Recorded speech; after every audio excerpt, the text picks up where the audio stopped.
Everybody ready? Okay.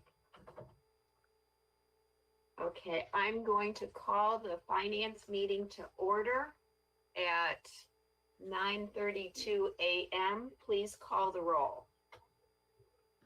Commissioners Markham, Here. Middleton, Here. Gershenson, Here. McGillivray, Here. Worrell, Here. Howell, Here. Long, Here. Coel, Here.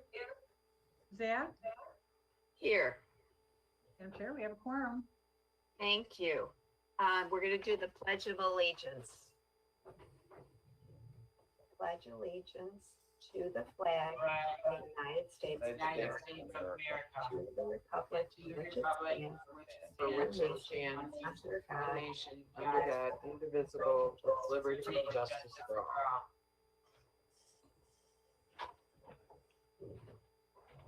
Okay, with that, I need an approval of the minutes.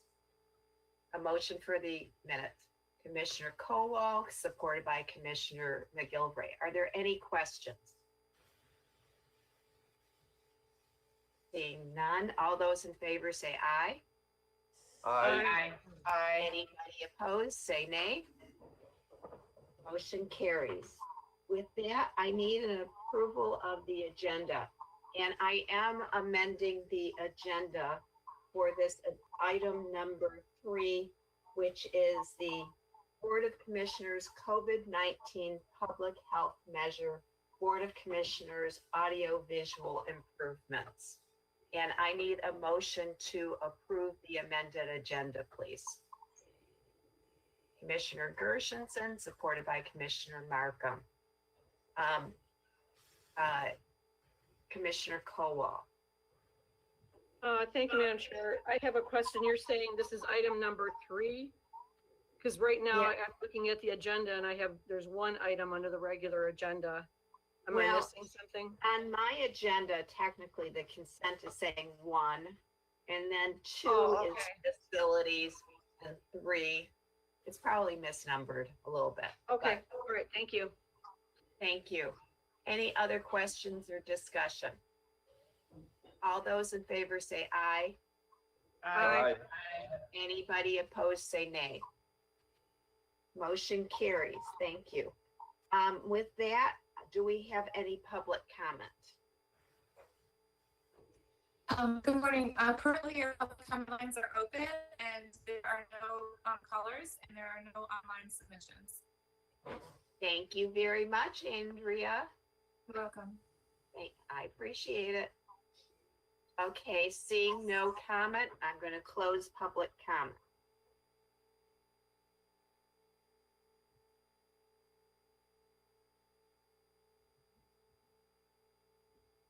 You're muted, Commissioner Zach.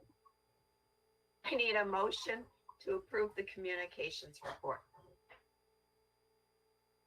Commissioner Kowal, supported by Commissioner Long.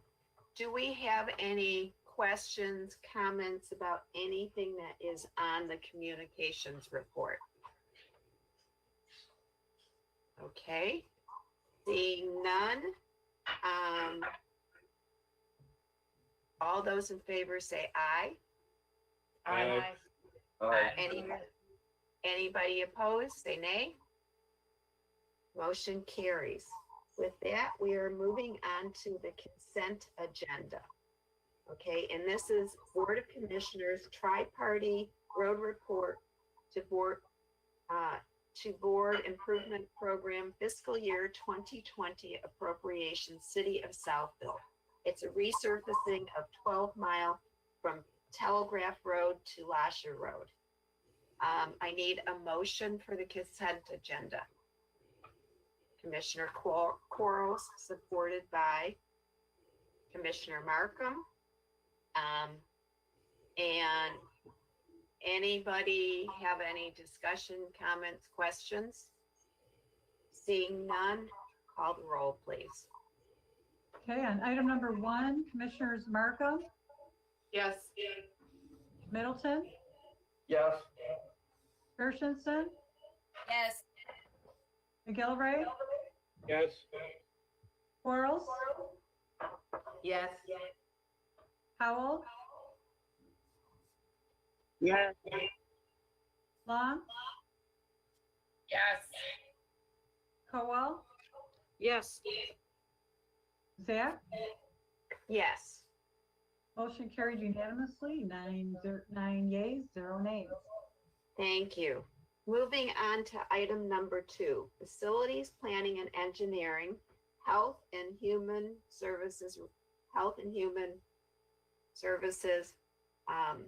Honor Community Health, North Oakland Health Center and South Oakland Health Center remodeling project.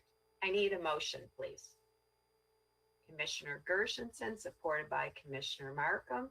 And welcome Leanne Stafford, our health officer for Oakland County. And thank you for all that you have been doing for us. Thank you. We appreciate your support as well. So this project is phase 2 of our Honor Community Health integration into the health division. So as you are aware, phase 1 is integrating them directly into our clinics, which is scheduled to start the week of August 10th. So we are going to be sharing our clinic space with them. Not optimal, but we're going to make it work just because, you know, those clinics are still very busy. And so phase 2 is going to be a build out to provide them their own independent space in each building. And so Ed Joss is on the call and he can answer questions regarding the construction and the quotes.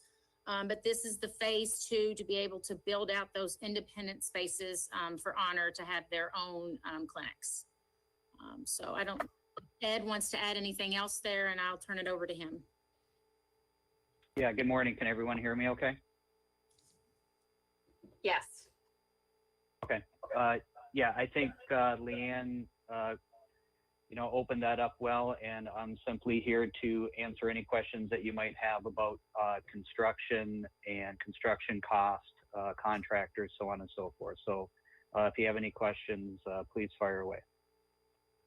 Committee members, do you have any questions about this item? Commissioner Gershenson. So, thank you and good to see everybody. Ed, I can picture the South Oakland Center, and I seem to remember there was a whole lower level that was available as well. Are they going to be in the lower level or in the first floor? Or? So if you're asking specifically about the South Health location, they're going to be on the main level. Okay. So when you walk in the main doors, immediately to the left, there's a large space, and they'll occupy that space there. Leanne, I believe currently or very recently, that's the area that Parks and Rec occupied, and the Sheriff's Office may have had a space in there. And That's we are correct. dispersing them to other locations to make room for this clinic. Got it. And what about in our campus health department? Where their office is going to be? So in the North Oakland Health building, again, right when you walk in the front door, it would be immediately to your left. I believe, Leanne, is that where the communicable disease currently is? That's correct. And same thing there. We'll be dispersing those folks throughout that building to other locations to free up the space that we need for this clinic. Okay, thank you. Other questions? So Ed, I have a question if I don't see. The Parks and Rec people, are we still going to have them sitting somewhere on South End, or do we know where they're going to be relocated?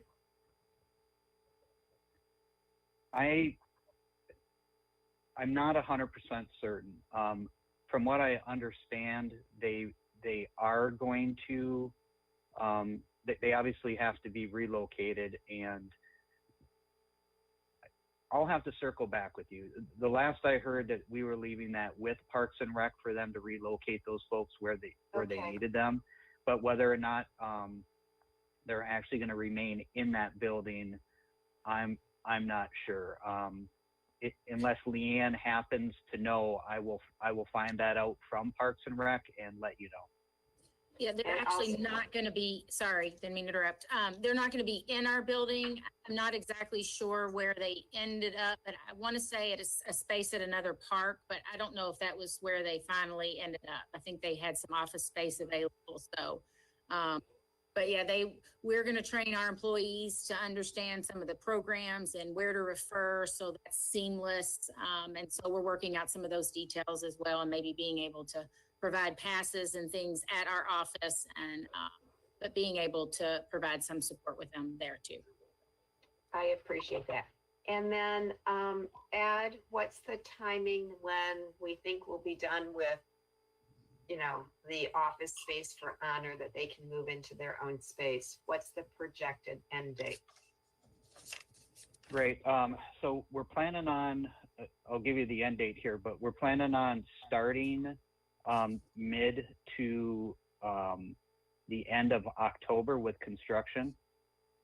And the reason why we have to wait until then to get started with actual construction is, assuming that this receives approval and the funding is there, we can then move forward with the plan reviews that we need from the city of Pontiac and the city of Southfield so that we can get our permits. We'll then have to order the materials we need. Again, that puts us around mid to late October to actually start construction. And then that would put an estimated completion date of mid-February. Right now, our Gantt charter schedule says February 15th for completion. Okay, thank you. Commissioner Middleton. Yes, to reach completion, it'll have to be equipped. Are we paying for the equipment to put in that facility, or is Honor Health going to bring their equipment in? I can answer that. That was part of the phase one that we worked with them to provide funding to equip both of those spaces with the equipment that they need when they are in their own independent space. So that was part of the initial resolution that we brought forward from the Health Division, and that money is provided to them on a quarterly basis based on, items that they take care of and the equipment that they need to purchase to get that ready to go in February. Okay, thank you. Do I have any other questions? Yes, Commissioner Zach, I have a couple. Commissioner Powell. So then, are these renovations there to go for the current locations where Honor is at, and also where they may be integrating with us in our location? Am I hearing that correctly? So the renovations that we're bringing forward today, that is just for the new space where they are going to have their standalone clinics in our buildings. In When we our start, building, meaning out at the county? yes, so the Southfield building and our Pontiac building, and where the Health Division is now. Okay, so nothing as of right now toward where they're at in that hospital in Pontiac. No, that is not for those renovations, no. It's Okay, just all right. for in our building, that's Okay, correct. okay, thank you. You're welcome. Any other questions? Seeing none, let's call the roll, please. On item number 2, Commissioners Middleton, Yes. Gershenson, Yes. Gillifrey, Yes. Quarles, Yes. Powell, Yes, Long, Yes. Cowell, Yes. Markham, Yes. Zach. Yes, You have 9 yeas, 0 nays. Motion carried unanimously. thank you. Thank you. Okay, Commissioners, Yes. this is Ed Joff. I have one question, if I may. Sure. So the question regarding parks and recs in Southfield, did Leanne's response satisfy that question, or would you still like me to find out where they're going to be located and email that to someone? You know, I'm going to let you do your job and we'll figure it out. Parks and Rec, I've got a commissioner right now, two commissioners sitting here, and they will figure out where we will put Parks and Rec. So thank you very much. No need to follow up. Okay, great. Thank you. Have a great day. Thank you. Mike, we have one more agenda item before we're moving into technology. We amended the agenda to include item number 3 and Board of Commissioners COVID-19 public health measure audio visual improvements. And first of all, I do want all of our finance committee members to forgive our staff for the last minute notification on this item. It's obviously a time sensitive issue. Presently, we only have an executive order to be meeting remotely until August 11th. And so we really don't know what we are going to be doing until there's another continuation or not. And this resolution is addressing, things that we need to do. And so with that, Chris Ward, do you want to present this item a little? Oh, I need a motion first. Commissioner Kowal, supported by Commissioner Gershenson. And with that, Chris Ward, are you on, and can you talk more about this, please? I am. Thank you, Madam Chair, and thank you, committee members, for the opportunity to present this on short notice. And I do appreciate your forgiveness for this late addition.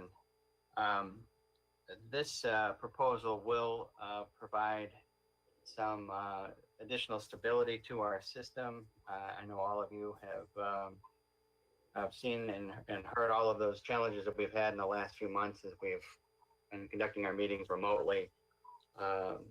And as we're going to be transitioning back to on-site meetings in the next month or so, as the chair mentioned, we're a bit at the mercy of the governor's executive order on Open Meetings Act.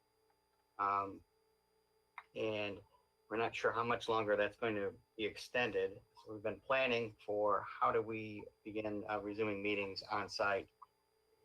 In order to do that, we need to make some accommodations to our audio visual and webcasting system, just due to the space limitations in the facility.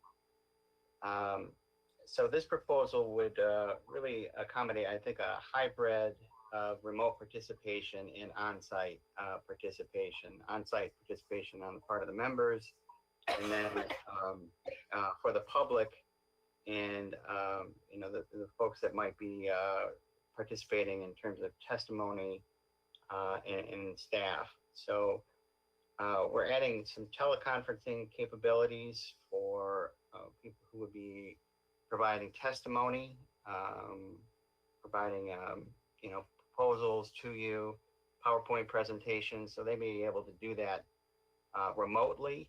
And in order to do that, we need to improve the technology so that we can do that seamlessly.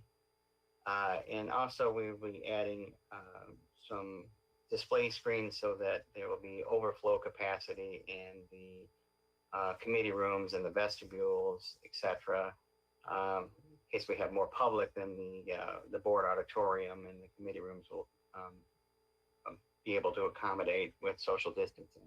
So that's a basic overview of the proposal that's in your packet. I can go into more depth with it if you'd like. I see Commissioner Gershenson and then Commissioner Kowal. Well, thank you. Mr. Ward, this is something that many of us, upgrades to our system, have been working on for years. And in the past, we've always been very conscious of the price, and in some cases that has really cost us in efficiencies and good audio. I do hear quite a bit from people that are calling in how difficult it is to hear the meeting. And so I want to be sure, we've certainly learned one thing from this pandemic, anything can happen. And I want to be sure we're taking this opportunity to put in the best system that we can. And also, I'm wondering, will the new system, will we be able to see the agenda on the screen? Will we have that ability, or will we have a chat ability? Sure. To respond to your question, first of all, one of the reasons we started this conversation with Third Coast is our audiovisual consultant through the information technology department, and the stability problems that we've been having with our meetings is why we started this conversation with them. So this should resolve many of those audio problems that we've been having. The issues, I think, specifically that you've brought to my attention with the public comment, many of those should be resolved because you'll be on site again, and we'll be providing opportunities for the public to participate on site. The concern that I have, and I'm sure you would have as well, is the capacity in the auditorium, and should you resume meeting in the committee rooms, would be pretty limited. And so that was the concept of having those display screens so that we could have overflow rooms and then rotate people in if they would like to, offer public comment. I'm sorry, I lost the second question that you asked. Well, from your answer, this is addressing when we go back to Yes. right. That's a proposal. Yes, I understand that, but since we're making changes, and just in case we are not going back, are the online efficiencies going to be improved as well? Yes. Okay. So a big portion of this is the video switcher system that incorporates the feed from the GoToMeeting feed that's coming in from this platform into our webcasting system. Everything that we've put together has been a little bit of twine and band-aids, and a lot of great support from the infotech department and our staff working, putting this together on the fly, and with the limited technology that we have. So these upgrades will add that stability that we haven't had in the past. In terms of the public comment, again, there's some limitations there, though, in terms of how we're conducting the meetings remotely. And, I can't say that I can guarantee that we're going to resolve that completely if we continue to meet remotely with this solution. But in terms of how our technology works with the hardware, yes, we may have to figure out some other functional solutions to that. But in terms of our hardware, anyways, we'll have the solution in terms of making it work. Yes. Because I'm attending a lot of my council meetings virtually, and in some I call in directly. I don't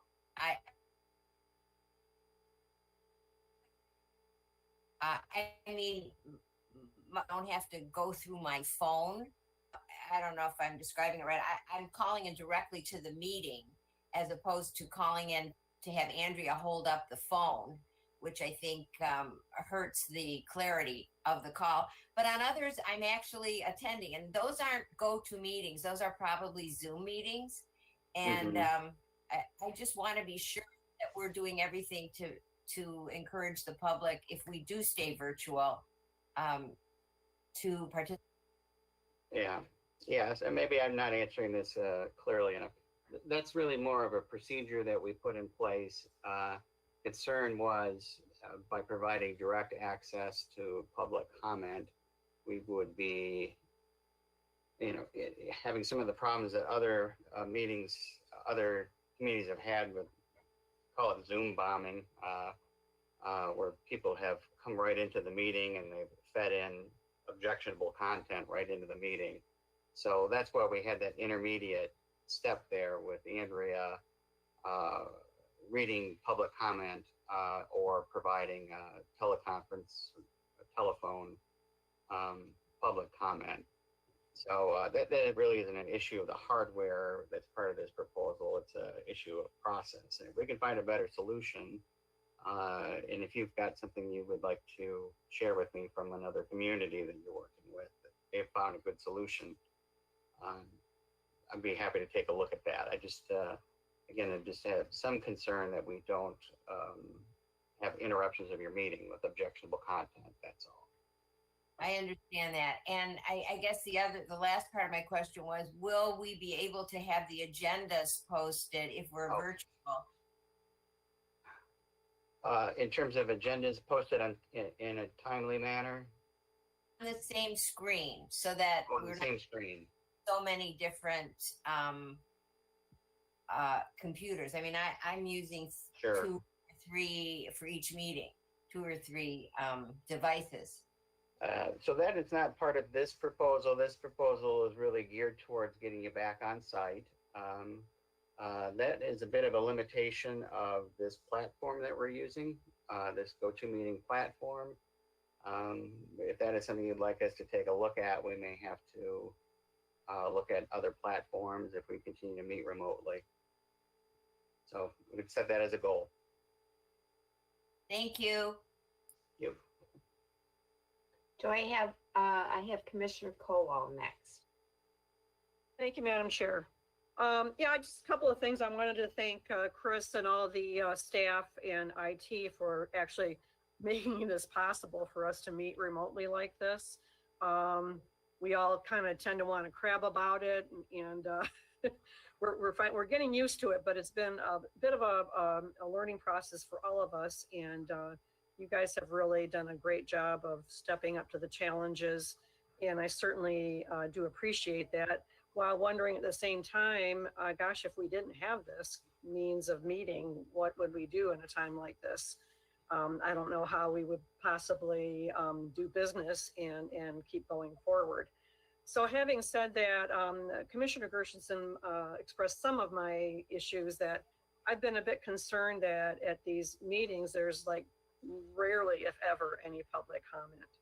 And it has me wondering how many people are actually, participating in these meetings. I don't know if we have a way of telling perhaps how many people are calling in and that are actually choosing not to participate in public comment, but are definitely watching or listening to these meetings. I'm just concerned because, it's a public meeting, and I just wonder if the public is not participating, that concerns me. Of course, they can always watch these meetings afterwards, I guess, by going to the website and pulling up the minutes or watch the board on TV, whatever it is. So I have a concern over, can you tell how many people are calling in, if they're calling in, if they're participating? Because I was just going based on the number of people that were doing public comment, which was like nobody. And as we go forward, of course, the more that we can make these meetings accessible to the public, and it sounds like we're going in that direction, then I guess I'm much happier and more comfortable with things. Thank you. Yeah, thank you, Commissioner, for the comment. It's certainly been a concern as well of mine in terms of the public comment and the stability of those lines. And I think once we go back to on-site meetings, that should resolve some of those concerns. But if we do not, we will continue to work through that. I think that's really, as Commissioner Gershenson's questions brought up forward, those are really more process issues of how we've been handling the meeting. So we need to make new arrangements in how we handle public comment. We can do that. But we have been providing 3 different methods for people to provide public comment. Just so you know, right from the beginning, we provided an opportunity for people to provide public comment through online submission in writing. They are able to come in physically into the building and provide public comment, and they are able to call in on the line as well. So the only thing that we do not provide is that direct call in to the, the access code that you have to pop into the meeting as you do. So that may be the only difference that you would have, as Commissioner Gershenson mentioned, that she has had when she participates in other meetings. So that's just simply been a security concern. And we've seen, you might have seen in other news articles of council meetings, board meetings, commission meetings, where they've had objectionable comment from pornography to protests popping in during meetings. And until we can figure out a way to control that, we're going to continue to meet remotely. I just would have a concern about giving out the access code for the meeting. But if we do return to on-site meetings, these improvements should take care of the main concerns that you brought up today. Commissioner Markham. Wait, I'm sorry. Are you done, Commissioner Colwell? Okay, Commissioner Markham. Yeah, I'll be brief. I want us to continue remote meetings as long as possible, as long as the virus is out there. You count up the number of commissioners. I think there are 9 of us that are 65 or older. And so anything we're doing to improve the ability of the public to communicate with us and for us to communicate with the public while still trying to be safe is what I think we should do. So I very much support this effort, but I just wanted to weigh in saying, I know some folks want to get back together. I really do not until it's safe. I really don't. So that's my 2 cents. Thank you. Any other comments or questions? I do want to weigh in on technology. I am also visiting multiple meetings, participating. I find GoToMeeting actually more stable than Zoom. And even we had a staff training on coming back to work, and Zoom totally crashed and they had to cancel that meeting. I think it's because of the density of people using it. So I think GoToMeeting is a good platform. Regarding sound quality, if you do wear your earphone, and I know it's not fun to wear the earphones, the sound reception is better for the public, and I intentionally make a point of wearing them when I'm conducting the meeting. So, just a reminder about doing that. It does help transmission of sound. So, any other questions, comments on this one? Yeah, if I could just, Megan has been sending furious text at me here, so I just would like to share a few things that she mentioned. In terms of Commissioner Gershenson's question on sharing the agenda, of course, GoToMeeting does provide that opportunity to share information on screen. So, that is a preference of, the commissioners, the chairs of various meetings. If you'd like those items shared on screen, we have that capability. We have been to date, our preference has been to show the commissioners participating during the meeting. So, we'll take our lead from you on that. If you would like items shared on the screen, just give us that guidance. Thank you. Any other comments or questions? Seeing none, please call the roll.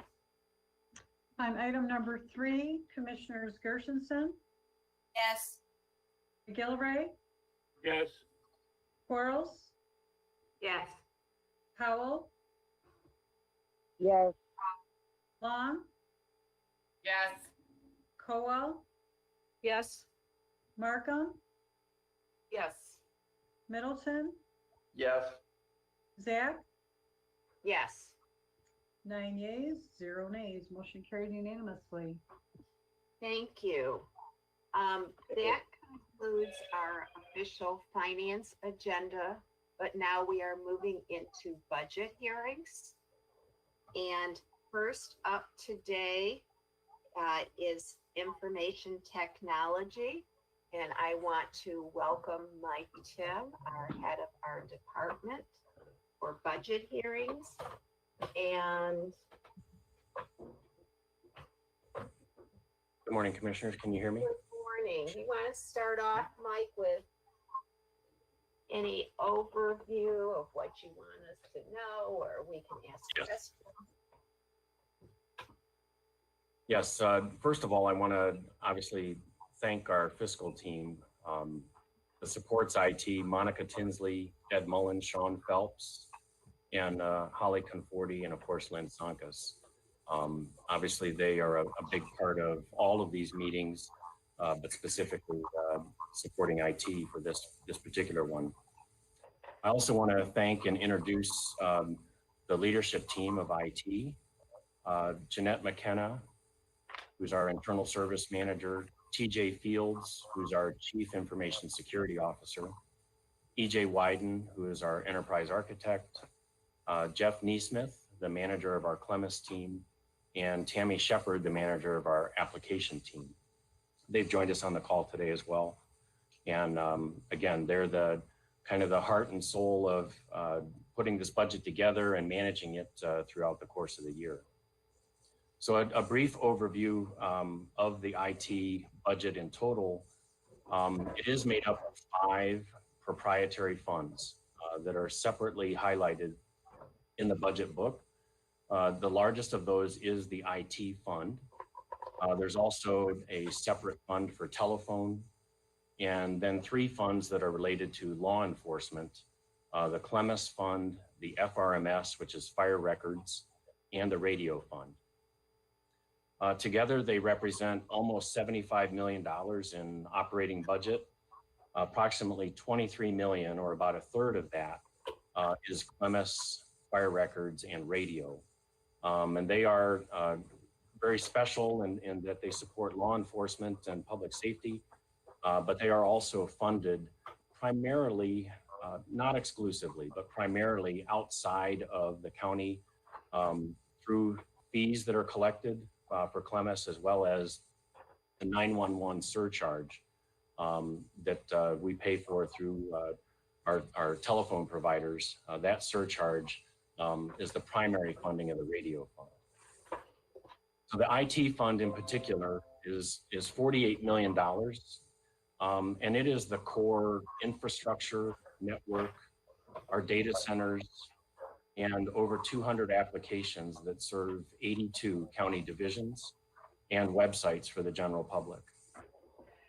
I'd also like to briefly mention a few of our major projects. Workday, which is the replacement of our PeopleSoft ERP system. HR, that piece of functionality actually went live last week. And we are in the first payroll period that will close at the end of this week. And it has gone very, very well for our first implementation. And we're highly confident that people will be able to track their time and get paid. So that's the main function out of that system that went live. We're still working on the Workday financial piece, and there will be more updates on that project in the future. Another major investment, major project that we've talked about for several years, that's a major component of our service and our budget, is the UCC project, or our Unified Communication and Collaboration. That's 3 major phases. Is our core network switches and infrastructure. Phase 2 is a new phone system for the county. And the third phase is Wi-Fi. And I'll talk a little bit more about Wi-Fi in a few minutes. Another major project and investment that has been brought to this board is our identity and access management system. Many components of that have been going live over the last year, and it will continue working. Is basically going to improve efficiency in our operations in how we manage who is allowed to access the application suite and our infrastructure. Also, a major investment that's been through this board previously is our implementation of Office 365. So that's a technology of not only our Microsoft Outlook and so our email suite, but also the desktop applications for Word, Excel, PowerPoint, etc. It's also going to include and does include our OneDrive access, which went live over the last month. And OneDrive is basically storage capacity for individual users and an upgraded SharePoint or website applications. That's a big part of that O365 suite and part of the ongoing implementation as well. Obviously, one of the most critical areas is public safety that we support. And you'll hear more about that, obviously, in the next budget session with the sheriff. But it's something that we spend a lot of time on and we take very seriously. It's one of our most critical applications or areas, and it includes the management of the public safety radio system, as well as the 911 infrastructure. So those are also, the 911 system was upgraded 3 years ago, and radio, as you know, is the project that we brought forward. We did the bonds for just in the May timeframe, and that is a very active project right now, implementing. Currently, we're doing upgrades to the tower infrastructure with the new frequencies and the new infrastructure for that radio system, and we'll be procuring the radios here within the next 6 months. Another major project that's also been through this board, multi-year initiative, is around document management. And I want to mention that partly from the standpoint of it is a project that is improving efficiency in all county departments in how we manage documents, as well as workflows of many of those business processes. One key component of all of these projects, as well as all IT projects, and we have several hundred in our portfolio. It is published publicly on the IT website. All of those projects have a return on investment analysis that's completed before the project gets initiated. That return on investment includes the estimates from the department that's sponsoring the project. You know, what is the savings? What is the efficiency? And how can I justify this investment in technology? Those projects then are also all prioritized by our leadership groups. And the leadership groups are cross-functional teams of leaders from all of our county divisions. And the point of all this is the groundwork is in place to support County Executive Coulter's administration initiatives regarding operational efficiency and management of fund balance. So a quick update on Wi-Fi.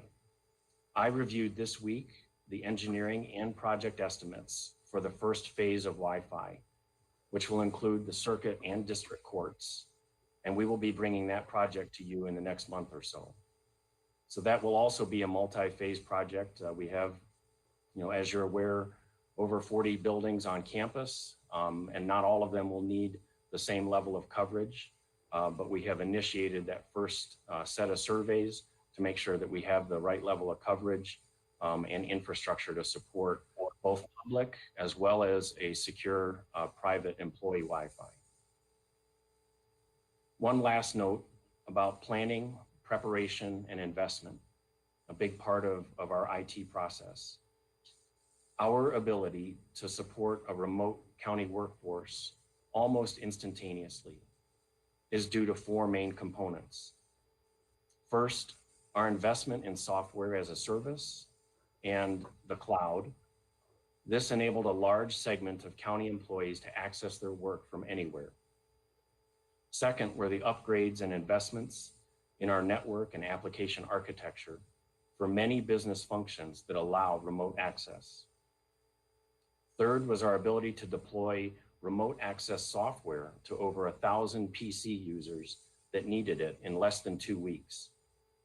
And finally, I really need to thank and underscore the hard work of our IT team members and their leaders, a couple hundred strong, who provided the necessary support to keep the technology working so the county government could also keep working. They are an amazing team. So if there are any detailed questions about projects or budget line items, I'd be happy to take any of those, or if there are any questions on what I presented. Thank you. First of all, I do want to thank you and your team for everything that you did for us to help us transition into operation so quickly. It is truly amazing, and we are grateful for all that you did for us. So we appreciate that. Thank you. With that said, I have Commissioner Long and then Commissioner McGilvery following. Okay, good morning, Tim.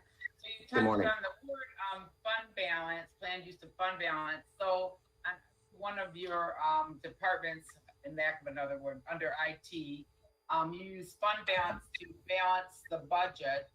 What are you going to do for the next year's budget? Because it's quite a bit of fund balance used, and the revenue part I see. And you mentioned it, but I think county exec wants to get away from using fund balance. So I wondered what you were going to do next year's budget if we're going to try to get away from using fund balance.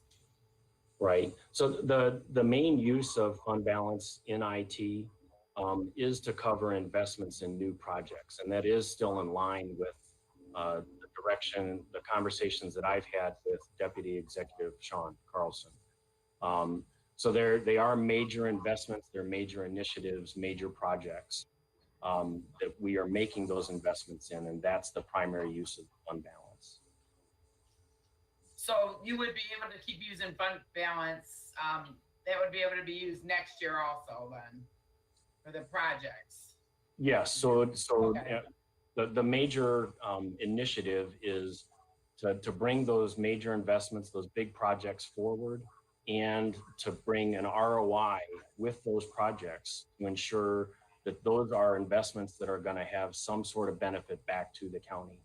So the intent is not to use fund balance for ongoing operations. Okay. All right. And these are projects. Okay. Thank you.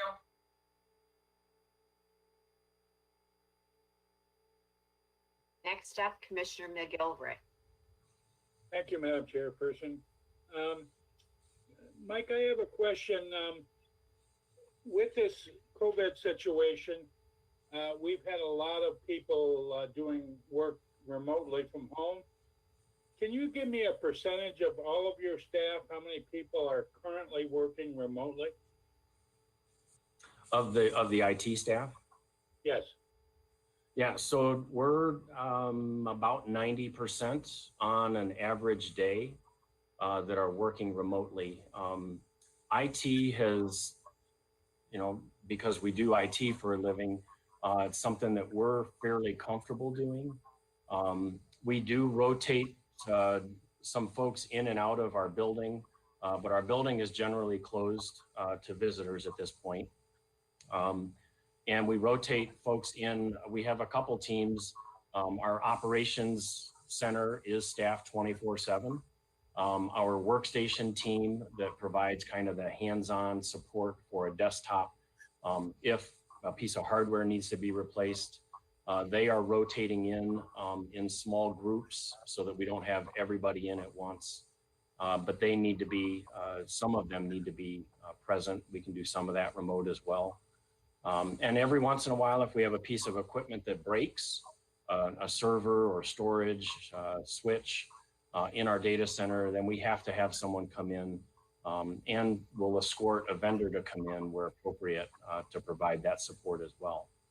But other than that, we're about 90% remote. Okay.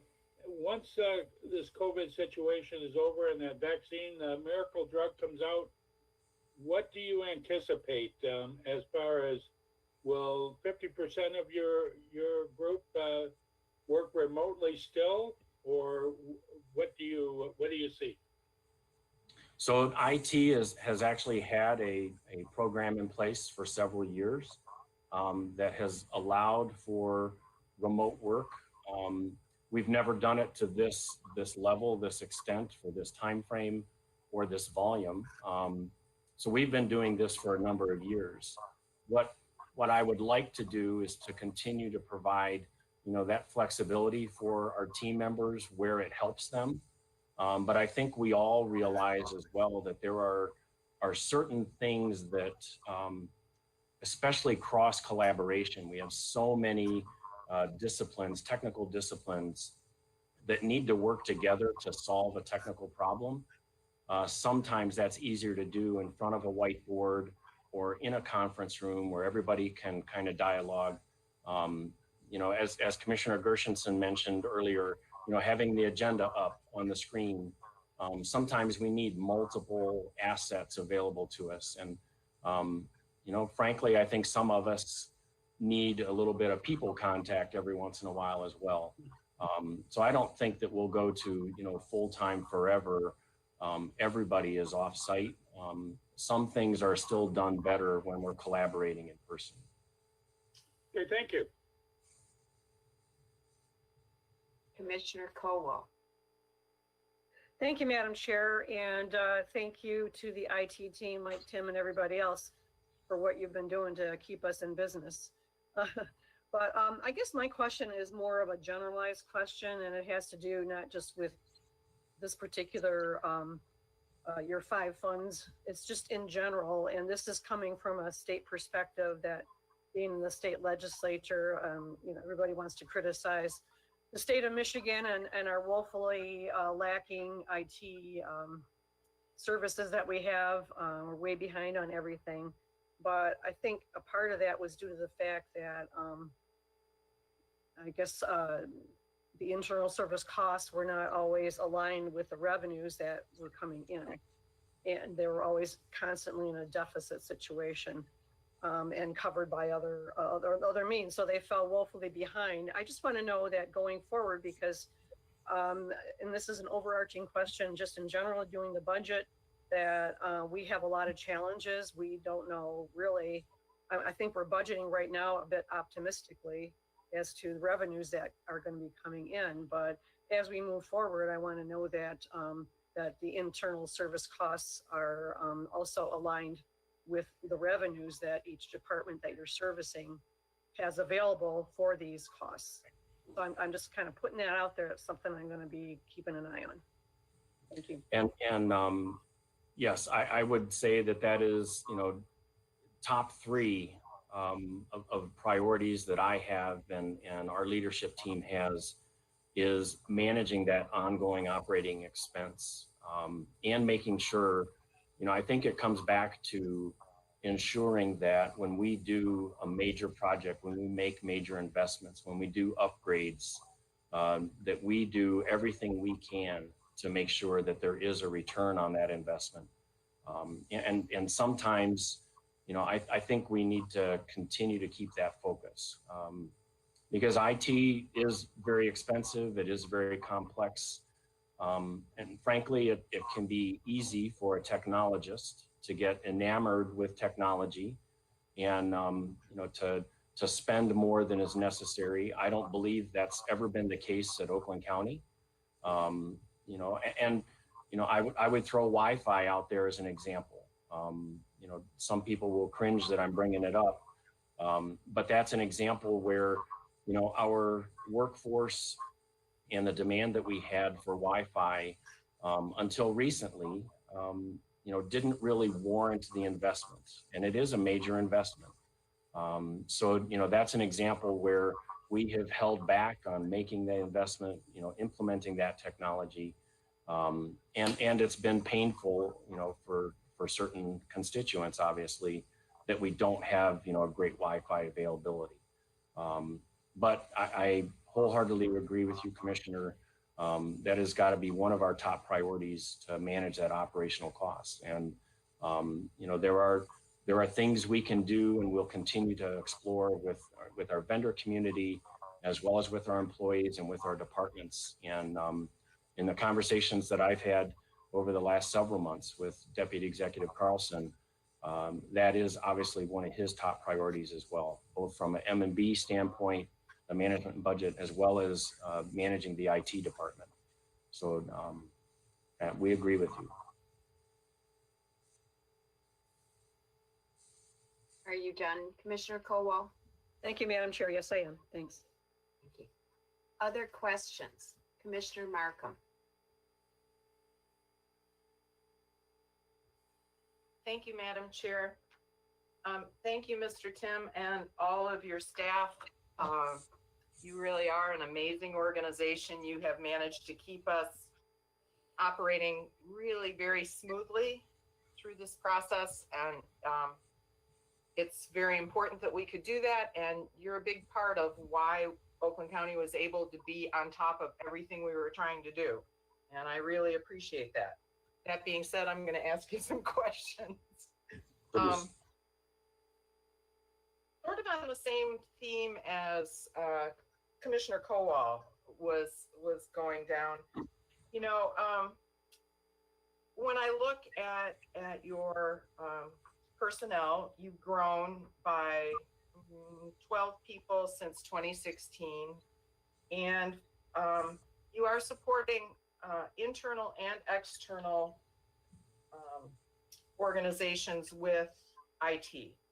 And so, speaking about internally, when I first got on the finance committee, it was hard for me to follow your department, especially because it is all internal. And so you're charging other departments and they're charging back. And to an outsider, it was hard to see, well, how much money is really being spent and where is it being spent? I understand our reporting system better now. But for example, we just implemented Workday across the county, which was big. And, you know, I got on like I was supposed to, and I was able to do it with a little bit of help with an IT support staff person, and that was really good. But I would think that, and you alluded to it, Mr. Tim, that longer term, we should see some operational efficiencies because of that, not so much in your department, but in other departments. Is there a way that we go back and capture that or look at that across the organization? Because you'll use that as a justification for a new program, or for example, the Wi-Fi. How do we go back and say, yeah, we actually did save money, or we have operational efficiencies now because of it? Can you speak to that a little bit? How do we circle back within the county organization to see if we've actually achieved those efficiencies? Right. That's actually been a big topic of conversation with Deputy Executive Carlson and Lynn Sonkas out of the M&B department. And really it's about putting the structure in place to measure the efficiencies, to project the efficiencies and then measure them. And then to build that into the budgeting process going forward. And I think Lynn and Sean Carlson made the first step at that in this budget cycle, you know, in terms of how they worked with the different departments to bring that together. You know, reducing some of the fund balance that might have been, you know, stored, if you will, in their budgets, and bringing it back into a more central management process. So I think that process is underway, and obviously IT from a cost standpoint is a big part of that. But as you mentioned, most of the savings will happen out of the departments. Right. So you charge an internal service rate to other county departments. It's pretty much the same across the departments. Do you think that we should continue that way, or do you think some departments use IT a lot more and the rate should be different? What's your take on that? So in general, you know, and the majority of my IT experience is outside the county. And I will tell you, and I think this is probably your experience as well from your outside experience, that generally IT is a pay per use kind of model. So when we charge an internal rate for staff time, it's a fairly accepted model that, you know, if I use 100 hours of a software developer, that's a fair way to pay for that developer. And likewise with the infrastructure is a little harder. In some cases, you can use models against how much CPU or how much storage space is used. They can get very, very complicated.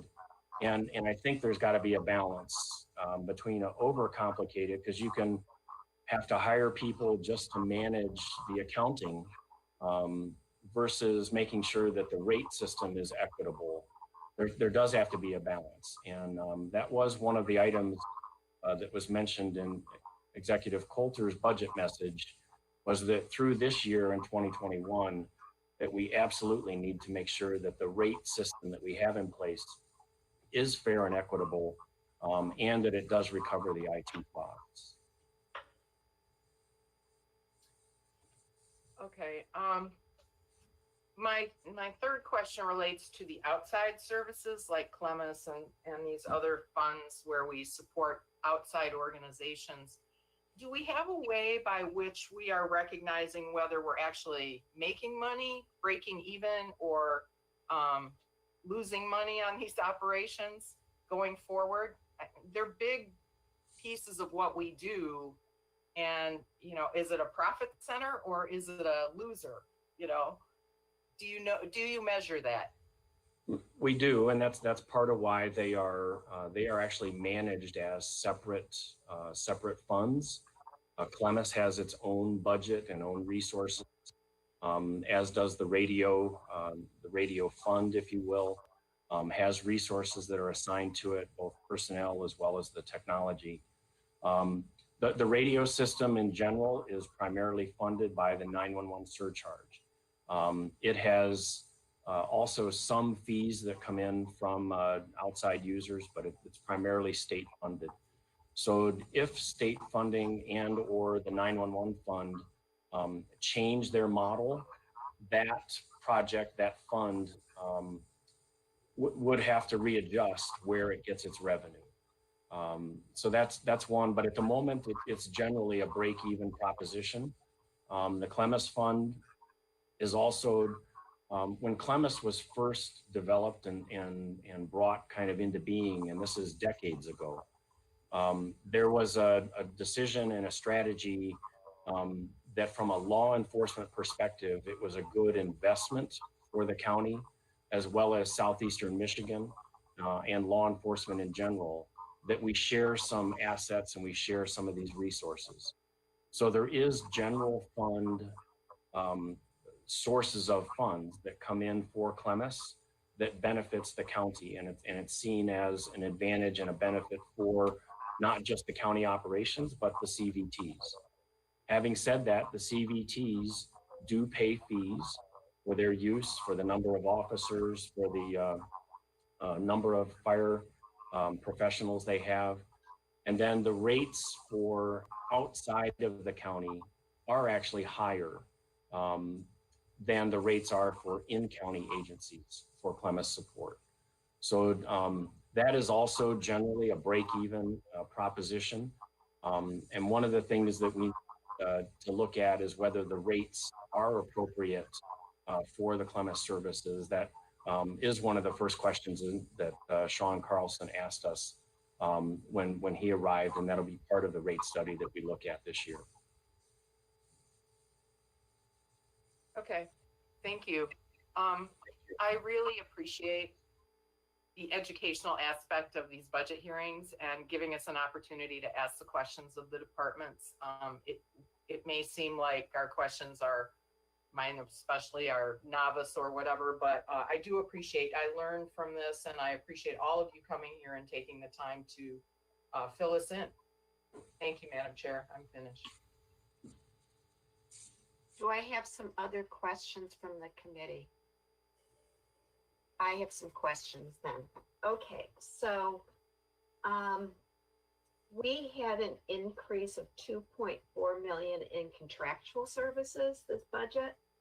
Can you explain that? Was it the cloud services and also Sure. Evalon expenses? What are those? Sure.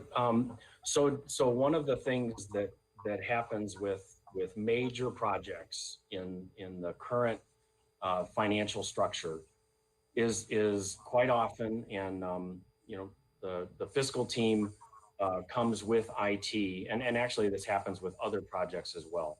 But we come together with a resolution to the board and we set up a major project fund. So there is a major project fund for the Workday implementation. There is a major project fund for the UCC project, and several others. And what that means is that project fund is kind of managed outside of the IT budget. It is an implementation only project. And as that project gets implemented, we transfer the ongoing operations expense into the IT budget. And that is part of the overall return on investment. It's part of the overall project plan that we do that from a financial perspective. So what you are seeing is the implementation of some of our UCC network is been implemented. And the same thing with our voice over IP. As that gets implemented, those ongoing expenses will now transfer into the IT budget. So voice over IP is going to be, you could call it telephone as a service. We are providing our telephone service over our direct network, but it'll be done by a vendor. In this case, it's CBTS. It used to be Cincinnati Bell Telephone, and they are providing it in their cloud. So our phone calls will route through their cloud.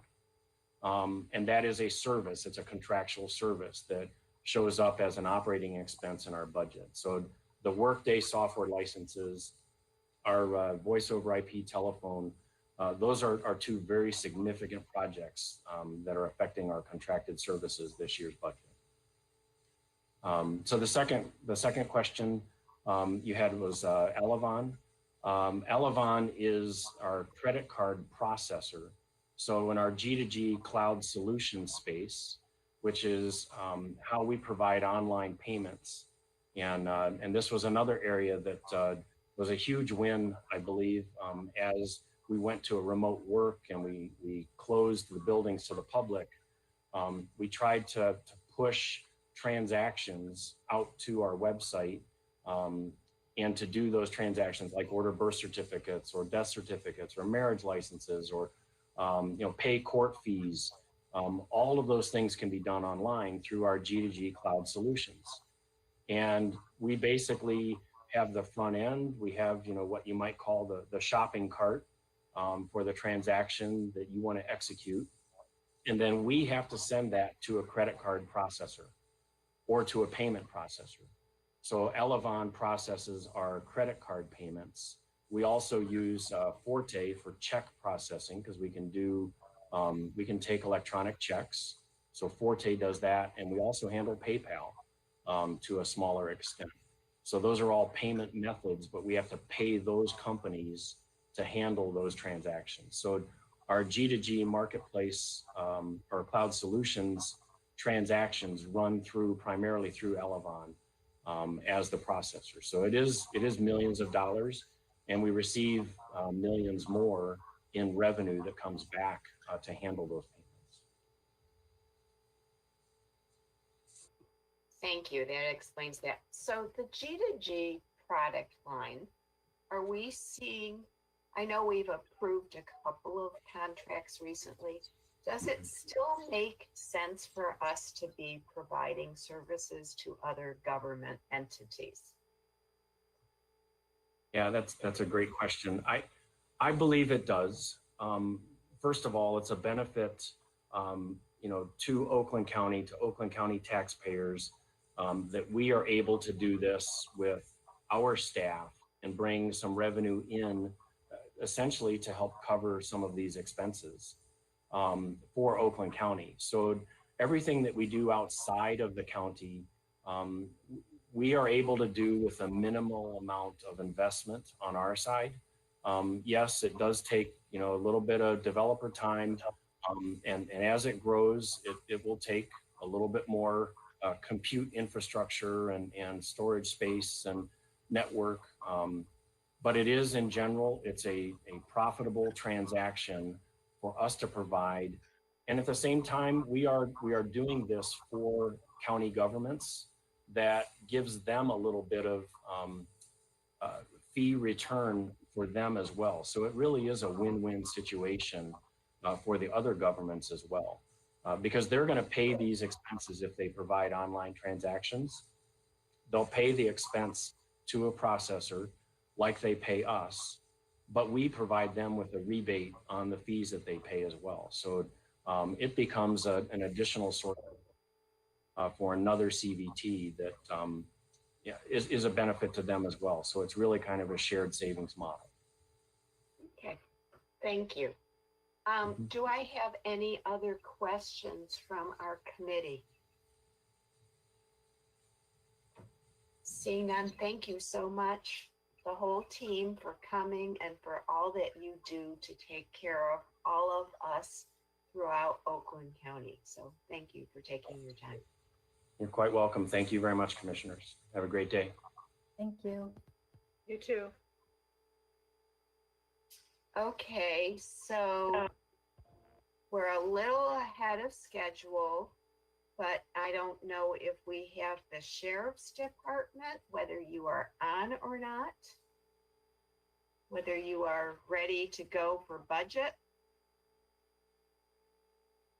Mike McCabe here. Can you hear me? Yes. I know the sheriff's on here too. At least he was a minute ago. So stand by. I'll see if he chimes in. Okay. Hey, Mike, while we're waiting, how you feeling? I feel great. Almost 100. Well, close to 100%. How's that? That's great. You know, Commissioner, 80-90% of me is better than 100% of anybody else. Sorry. Okay, I know I've got Gaya here and Major Wondrak, and I know Major Snary's on, and I just talked to the sheriff a minute ago. I know he was He's on. there. So. He's on screen. I just was there having coffee. I thought IT was going to go a little more. So, Well, thank you for being available early. of course. Okay, do we have everybody we need to get started? I think so. Welcome, Sheriff Bouchard, to budget hearings. I appreciate you signing on and your team. And you want to give a little bit of an overview to get going, and then we'll open it up for questions from our finance committee.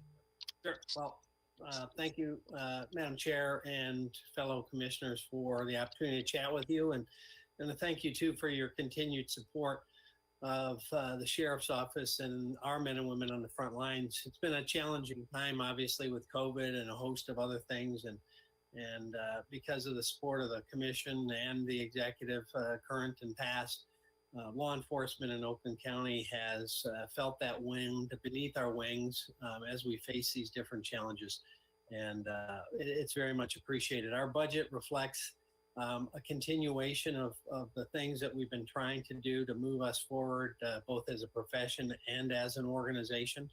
You know, obviously, we all saw the terrible incident in Minneapolis, and I have been saying for years, I wrote a white paper, the way to get better police outcomes is to have better screening, better backgrounds, better hiring, and then better training. And one of the things we speak to in this budget is at some point is to ask for new training center and operations center to accomplish some of those kinds of things. But, you know, I just want to make sure up front we acknowledge that what we saw there was unacceptable and they ought to be held accountable, but also know that, you know, we've been ahead of that curve for very, very long time. We haven't allowed chokeholds the whole time I've been sheriff. We have a duty to intervene. We have a host of the things that they're talking about in national forum we've been doing for many, many years. And we have had the support of the commission and the executive to make us a progressive, well-trained and well-equipped agency. And that, I think, leads to better outcomes. So in this budget, that's a reflection of those kinds of things to continue to move us forward on those issues, to continue to serve the community in the best way possible and the most cost-efficient way. And, you know, our team continues to grow. As you see, we have some new positions, primarily in the substations where they're 100% compensated by the local communities where we have a contract. But by and large, we've stayed relatively lean. As you know, in the downturn around 2007, 8, 9, we had to cut 165 positions to keep the county in balance, and we really have never added those back in. So We continue to do a lot of work with a small number of people, but a great, effective workforce is getting the job done. So kind of a preamble on all of that, but just wanted to kind of give you a state of where that all stands. Questions from my committee? I have a question. Okay, I'm going to start with Angie, and then I'll move to Commissioner Powell, and then move on to Commissioner Kowal.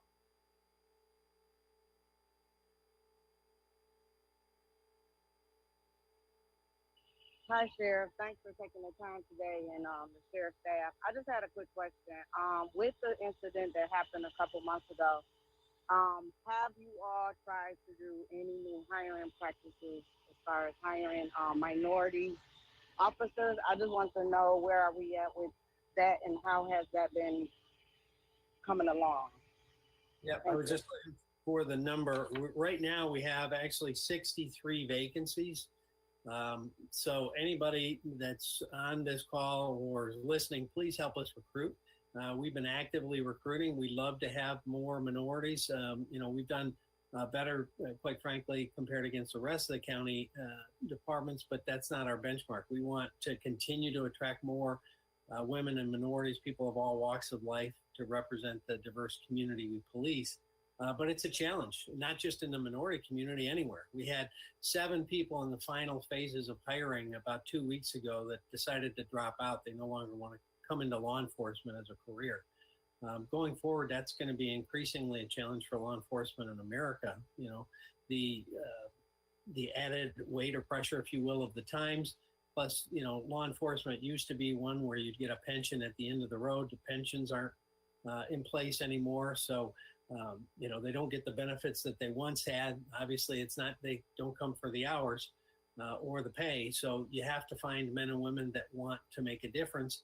And increasingly, it's a challenge because of all the increased pressure. We can use the help. I've already talked to the new deputy county executive that's focused on minority and diversity within the county, and asked for her help as it relates to recruiting and hiring. We'd like to reach out and deeper into the community. For years, I've tried to get different members in Pontiac or somewhere around the county to start what would be a school that would be focused on military and law enforcement curriculum. So we might create a kind of pipeline, if you will, for those that are public service minded.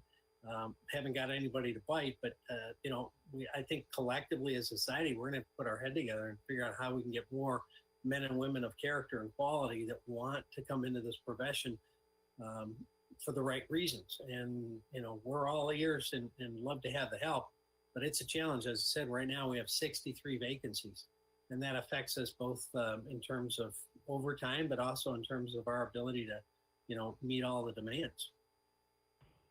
Thank you so much for sharing all that information. You also brought a lot of new insight of issues that I had never even thought about, as far as things to take into consideration and discussing with potential interest individuals who want to go in the law enforcement field. Thank you so much. Yes, thank you. And again, we have those vacancies. People can apply online at oaklandsheriff.com and follow the job link. So we'd love to get them into the pipeline and try to get some more folks hired. Thank you. Do we have any other questions right now? Commissioner Kowal. Thank you, Madam Chair, and thank you, Sheriff, for the great job that your department is doing, and you do make us proud. So I just want to thank you for you've got a great reputation, and we appreciate everything you do. In regards to your number of employees, you said there's 63 vacancies currently, and I'm looking at something here that says you have 1,257 total personnel, and the county executive recommendation is for 1,352 by 2021. You've already spoken to this somewhat, but the question is, the 1,257, is that including the 63 vacancies, or is it actually 1257 minus 63. And, Well, the one thing in the one document that makes it look a little different is that we used to allocate PT&Es. A number of those would fill basically one slot to be a cumulative basic equivalent of almost a full timer.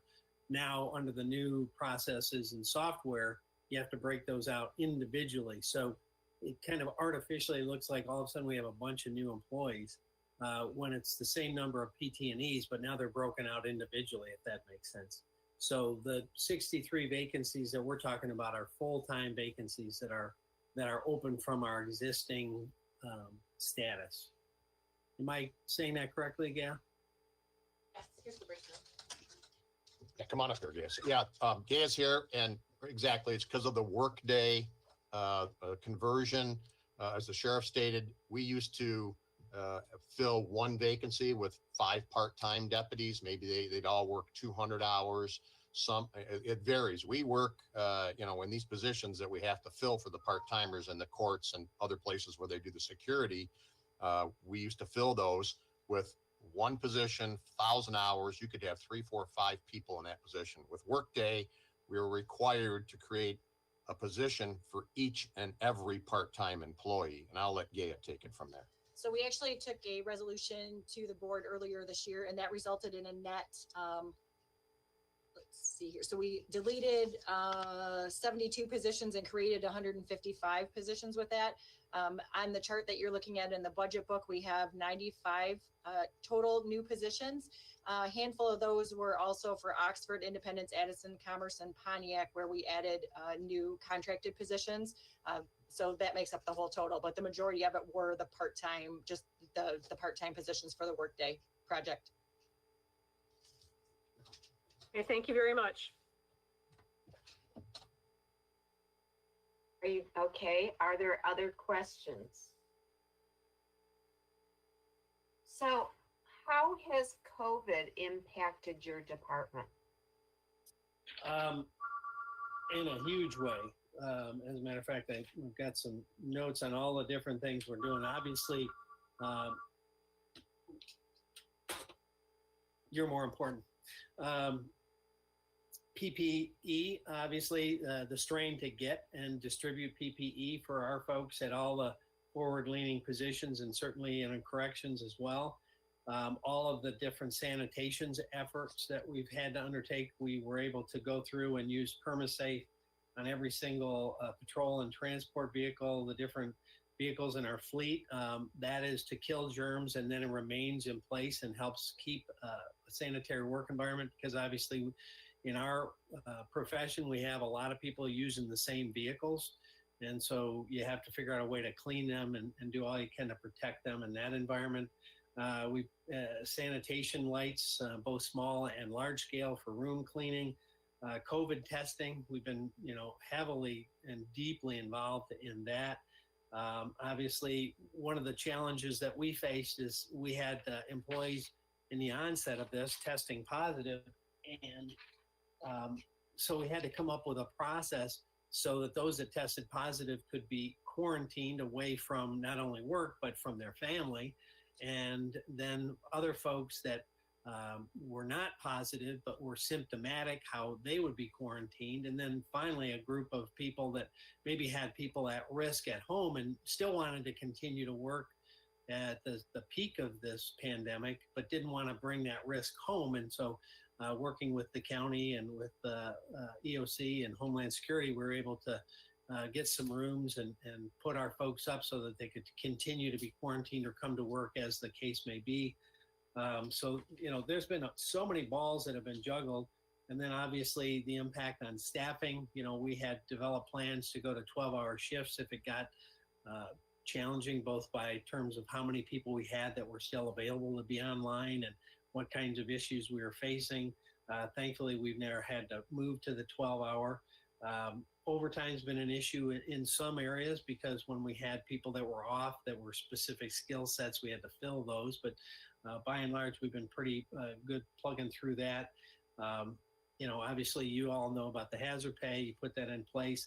We had to alter some of our services, but we're obviously a very public connected, public-leaning organization. So not much of what we do can be done remotely or can be done without being at work. And so, we did suspend some things temporarily, like the SOAR registration, the annual reporting kinds of things. We did appointment only for concealed pistol licenses. We moved to pistol sales records to be mailed in rather than an in-person thing. Pistol permits were done by appointment. So we continued to still service the community, but we had to alter kind of the processes to limit the amount of folks that were randomly coming into different parts of our building and operations. Some reports we moved to doing over the phone to limit the contact of both our personnel and the public during the height of the pandemic. We respond to all calls and have always sent somebody in person, but for very minor things such as maybe your mailbox got knocked over or something like that, we switched to being able to take a report remotely that didn't involve something in progress or something dangerous or violent. So some of the simple larcenies, that was a tricky one for me today. Things like that got moved to a non-in-person kind of thing. Obviously the jail hugely impacted by this, both in terms of processes, equipment, and movement. As you've seen around the country and certainly in the state of Michigan, COVID in a correctional facility can touch off like a brush fire. I am amazingly proud of our corrections team and the work that they did. There were a lot of allegations that you heard made against them. Obviously, the Court of Appeals has ruled that none of those were founded. And as of today, we have no inmates that are positive for COVID, and we had never hospitalized an inmate for COVID and had 0 deaths. Juxtapose that with the state correctional facilities, they've had their hands full with it. They've had, I think, 68 deaths to date, and they've got kind of a brush fire in different facilities. So I'm real proud of our team and things we put in place. We saw this coming a little bit earlier than some and began to limit movement and put some processes and things in place. And because of that, I'm convinced is why we've been so effective and literally not had to hospitalize even one person throughout this whole pandemic. That's again, a testimony to the men and women that work in corrections, in my opinion. So that's been a big part of our COVID kind of activity. There's a whole list of things that we've done, but those are kind of the highlights. And then obviously out in the community, we've been trying to lift and educate the community. There's a lot of anxiety and a lot of depression, quite frankly, in the community because of this whole situation and the fear of the unknown and what does future hold, what does the economy hold, all of those things. So our calls for service are actually up year over year. Our calls as it relates to suicidal subjects or suicides themselves are up year over year. And so we've tried to be a focal point of support. We've talked a lot through different mediums about suicide and hotlines and helplines. We respond to all calls as it relates to, people in distress or any concerns about COVID. And we've tried to bend the kind of guide, if you will, through these challenging waters because there's a lot of anxiety and tension out there. People are afraid, quite frankly, and sometimes that fear turns into anger. Thank you so much. And I want to recognize Commissioner Markham. I missed her hand. Forgive me. That's okay. Thank you, Madam Chair. And thank you, Sheriff Bouchard and all your staff. You have done a lot of things right and have been out in front through COVID. And I really appreciate all the preparation. One of the things that really impressed me was how we were able to reduce the jail population, and really get down to the point where the dangerous people are in jail and the people who have other means of being dealt with are not. I was wondering, going forward, if you have thoughts about that, what can we do to change how we are moving people through the system to keep the jail population low and the people who should be treated in other ways, treated in other ways? What's your take on that? Yeah, great question. And we've been a leader on that before it kind of became a national discussion. When I became the sheriff, we were running about 2,200 inmates across our systems. And we used a lot of heavy research and investigation as to who was actually in jail and who needed to be in jail. And, you know, there was a lot of discussion when I first became sheriff that maybe we need to build another facility, because at the time we were actually renting beds in other counties to make sure that there was space available for those that were sentenced by judges. And through that kind of examination, we learned that a lot of people that were in jail at different locations probably didn't have to be in a maximum security intervention scenario. So, you know, there are different alternatives. So, you know, WHAM, obviously a county program, weekend alternative for misdemeanors, tether programs, and a host of other things. But we also started training our folks to try to keep people from coming into the system, crisis intervention training, mental health diversion. We have a recognized model across the state for diverting people with mental health challenges to treatment and not to jail, to take them to common ground or some other treatment option so that they don't end up in the criminal justice system. We think that's a better process. We pushed for a lot of changes on the state level. One of the pushes that we did that was successful, they changed the law based on our activity, was compassionate release. So if somebody was in jail, wasn't really a risk to anybody, but had a very big medical issue, that we could get them out under a compassionate release statute. And that was passed, and we've been utilizing that. So the long-term effect of a lot of what we've done, working with our judges and looking for those alternatives and really pushing that dialogue that we should lock up those we're afraid of and maybe punish those we're mad at, but not necessarily in full style incarceration, maybe with, again, WHAM, weekend alternative for misdemeanors, or mentoring programs, or tether, or other kinds of less cost effective or more cost effective options, less costly, but also they're better for that individual, allows them to keep a job and stay with their family. And even before COVID started, our average population was somewhere between 12 and 1,400 compared with 2,200 when I became the sheriff. So we had done kind of led on this effort many, many years before this has become a discussion. And I think we're going to continue to push some of the things that we've asked for permission to do on a statewide basis. Sometimes it gets down in the weeds. For example, when a judge sends somebody to certain programs, they have to be deemed to be in custody, and the tether does not fall under those specific statutory requirements. And we've been suggesting for years that some minor language changes would allow that as another alternative to get people out of jail and to work and still be considered in custody, because with the tether of today, you can check blood alcohol and exact location within feet. So the technology is much more advanced than it was years ago. Thank you. Yeah, I think that's a program that is helping everybody. The people who need the help helps us keep our costs down, keeps you guys concentrating on the really important things you need to be working on. So I think it's a good program. No, I appreciate it. And one of the other areas that we've led on, actually, I went to the legislature to get permission to change the law to allow our deputies to carry Narcan to save lives, and as part of our impact on those with substance abuse and addiction challenges. So that was the beginning step. Now, obviously, fully deployed, we've saved hundreds of lives real time out on the street with Narcan, but then we've gone further. We have rides for recovery, so that if someone shows up at a substation and says, I need help, we have a process now that gets them a bed and gets them into treatment. And then the follow on, if they do end up in the criminal justice system, we have medically assisted treatment in the jail, where through physician and medical personnel, they're designed a specific program to hopefully help them kick that addiction and move to a productive level in their own life and save their own life too. And hopefully that will reduce the recidivism in the population in the jail long term.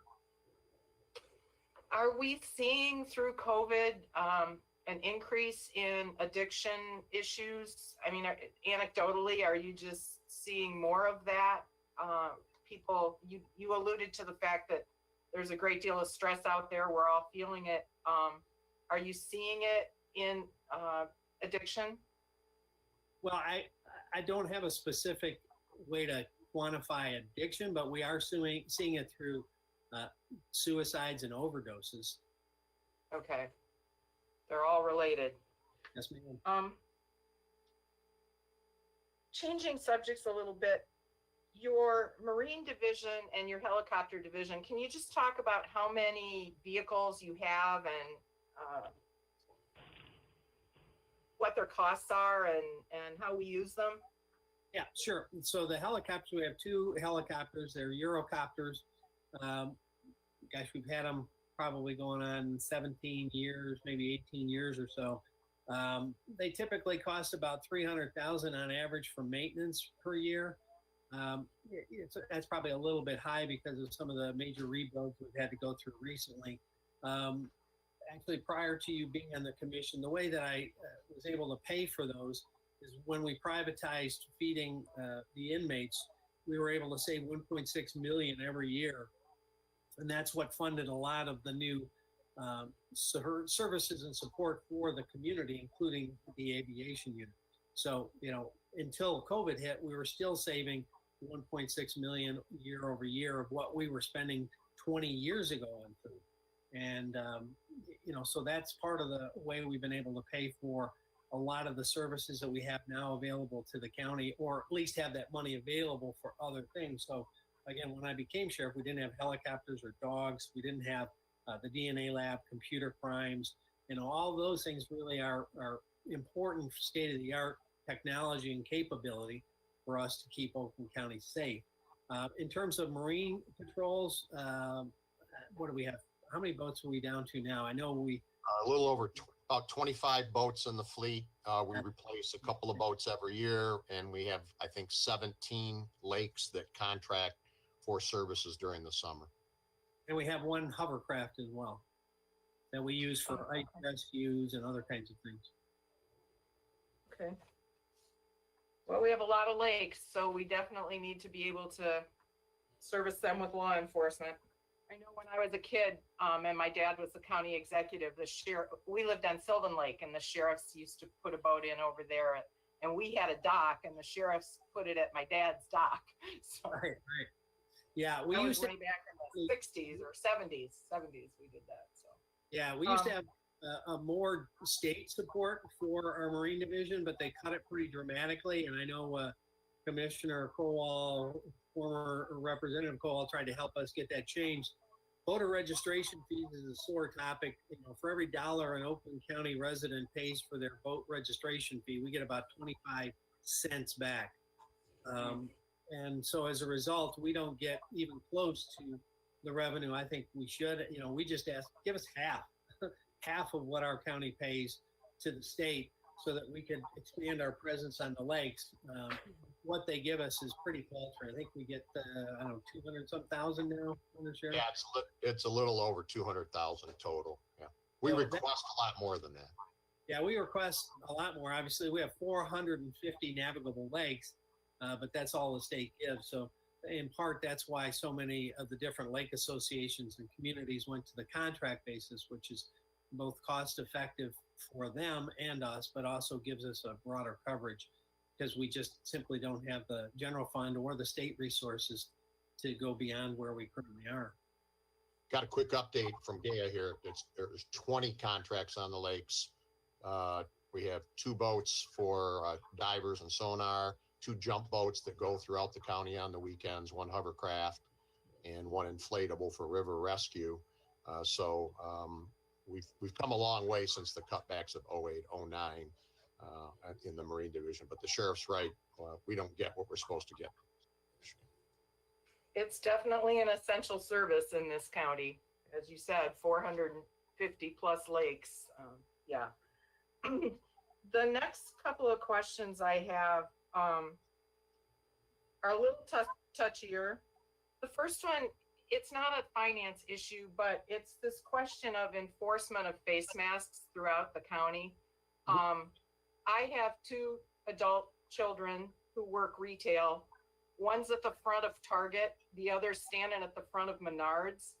And they're being asked to challenge people coming into the stores with no masks on. And both my young adult children are big guys, so, you know, they're intimidating on their own. I'm wondering why, if the governor has issued an executive order with a fine associated to it, why we're just not issuing tickets? Why don't, when somebody shows up and they're not wearing a mask and there's a complaint, we just don't show up and give them a $500 ticket? Because I think that'll stop a lot of this. And I'd like to understand why you don't think, or what you think about that. Yeah, well, obviously the enforcement posture is different almost everywhere. So for example, in the city of Detroit, they don't even respond to the call at all. Right. Macomb County forwards it to their health department. We respond to 100% of the calls. And we've actually found that 90+% of the calls are unfounded, that a person, you know, for example, the complaint is they're not social distancing with other people they're with. They're turned out to be family, or they turned out to be married or significant others. And, or we get to a venue and they have a medical issue, which, by the way, we can't ask what the medical issue is. So Right. that stops it immediately at that point. So we've actually found the process of, we respond to 100%. We're one of the few agencies that does. And Okay. in responding, we help people, again, as I said at the outset, to kind of guide them through, because here's one of the other challenges that we found. A lot of people are very anxious and afraid, and they have turned off the news. They shut off the connection to this constant barrage of news or newspapers. And so, you know, the state of Michigan's issued 120 orders, I think, at last count, and the county has orders. And a lot of people aren't tuning in minute by minute or even day by day to what's the order. So, for example, on golf courses, there were 3 orders in about 24 hours. So we try to get to a scene and explain what the current orders are, what the situations are, and pretty much all of our situations become unknotted at that point.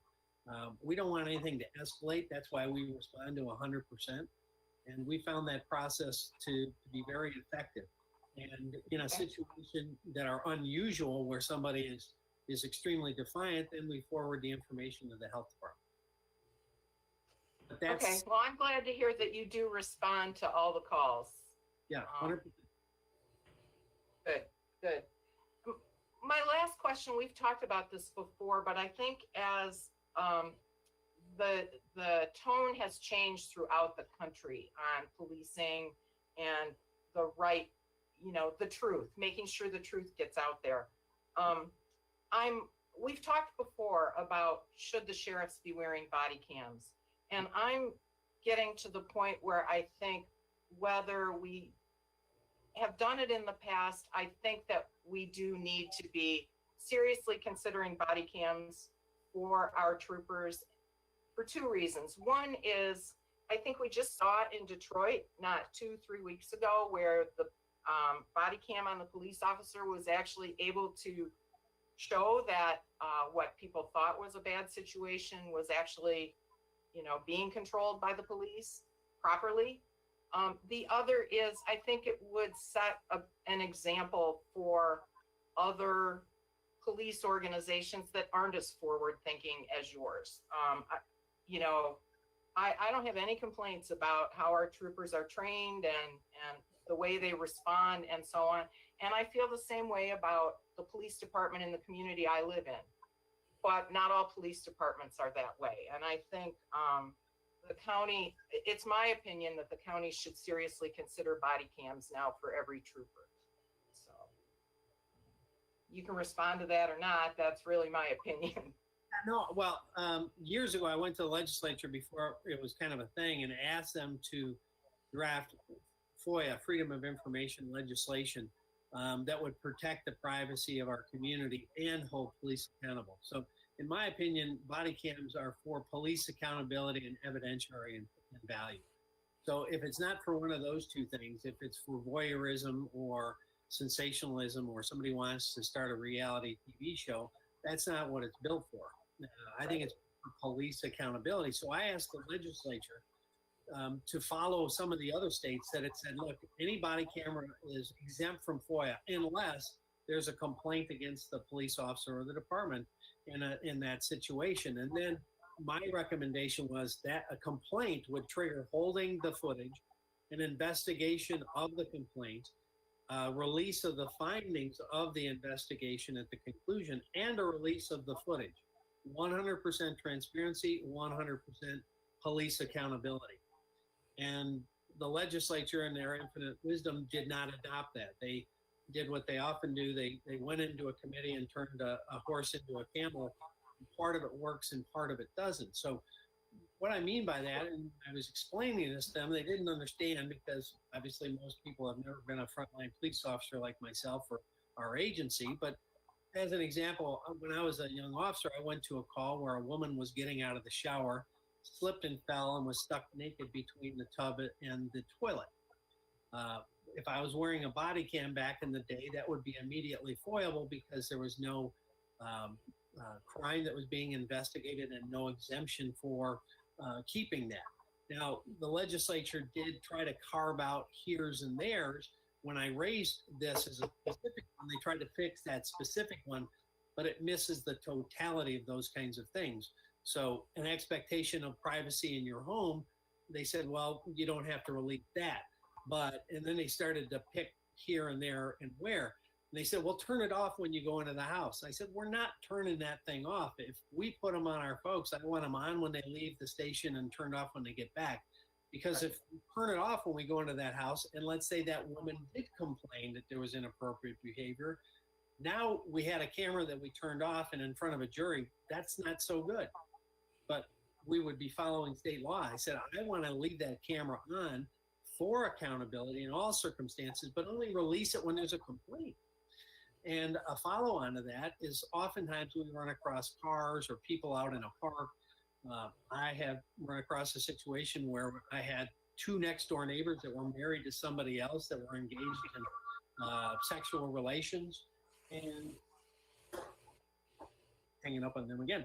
And I obviously made sure that everybody was there voluntarily, but my point is that would be immediately foilable under Michigan current law if they're at a park or in one of those spots that aren't specifically articulated. So I think there's a pretty easy fix. I wish the legislature would do it to hold police accountable, to make the tool more functional for the community and their privacy that they deserve, and hold police accountable in their behavior.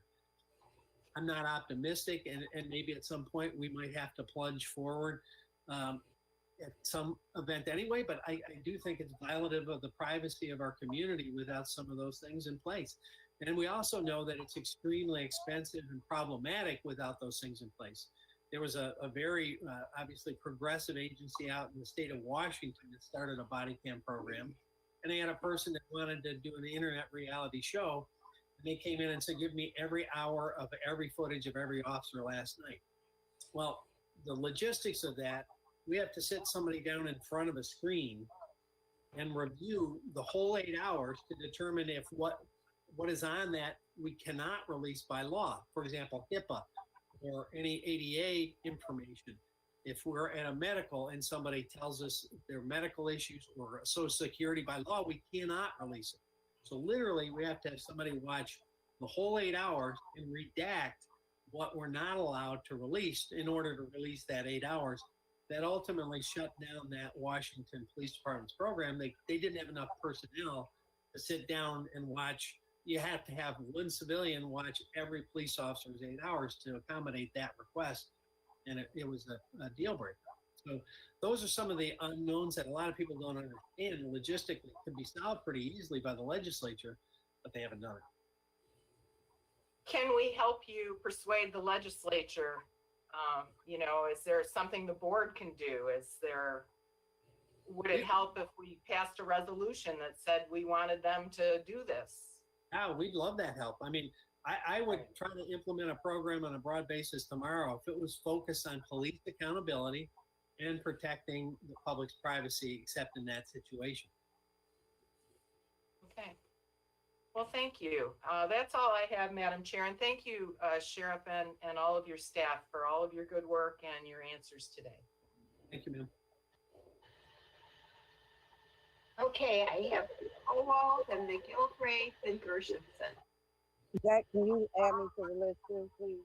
Yes, Howell after that. Thank you.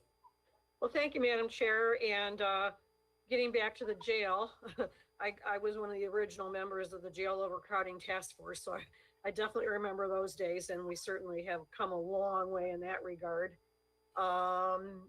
And changing a lot of things. So, and I think that we'll see some more changes perhaps with the changes to the cash bail bond system and so on and so forth, but holding people in jail because they can't afford to post bond. But I guess back to the jail again, one of the reasons that I know we were thinking about a new jail is because the jail that we have existing is so inefficient. The way it was laid out, it's very hard to understand police it, so to speak, or to keep an eye on everybody. I was just wondering, perhaps strategically wise, how has, like, just having 800 prisoners now, how have you been able to reconfigure the operations inside the jail so that you're not having the same overhead costs for, you know, half the population? Also, I noted that there was some actually increases in, what was it here? Commissary contracts, a $90,000 for anticipated increase in commissary activity. That's just a little aside, but you know, how has the decrease in jail population affected your budget and your operations in the jail? You know, it's hit us on both sides. Sometimes there's a favorable impact, and a lot of times there's been an unfavorable. So, for example, unfavorable in the food line items, because one of the things that we found early on was that a potential spread was through a central kitchen and disbursement process. So at the height of the pandemic, excuse me, we moved to a pre-prepared meal brought into the facility and then distributed on a different basis, rather than to have all of the movement through the facility in one kind of collection point. We actually found a bunch of our workers that were working in the kitchen became infected, and then they shared it amongst themselves. And then as they moved out to distribute food, that was a source of potential challenges for us. So, you know, we moved to pre-prepared meals, which obviously cost a whole lot more to bring in. So that had a negative impact on our budget and certainly the county's budget. I believe that will be covered under some of the COVID specific federal grant, you know, as a COVID cost for doing business that the county got grants for. So I don't think long-term that's going to impact the county fiscally, but it is a cost impact on us to do things differently. And obviously a host of other kinds of things we're doing in there with cleaning, the constant cleaning, the constant PPE, all of the kinds of checks that we do, the testing and the temperatures, and you know that's all labor intensive and equipment intensive. So you know, Gaia could probably get down in the weeds a little more if you'd like something more specific. That's kind of the 20,000 foot answer on that. Plus we have vacancies, obviously, in corrections, and that means we have to fill them with overtime. Thank you, Sheriff. I was thinking that with less actual prisoners in the jail, that you could perhaps operate more efficiencies that way. But I imagine probably it hasn't changed much of anything, because you still have to have the social distancing and spreading people within the jail. You can't just, you know, bring them into smaller areas. Right. So For a cell that may have held 10, you know, we've been trying to get that down, you know, to smaller numbers, so there is more room and distancing capability whenever we can.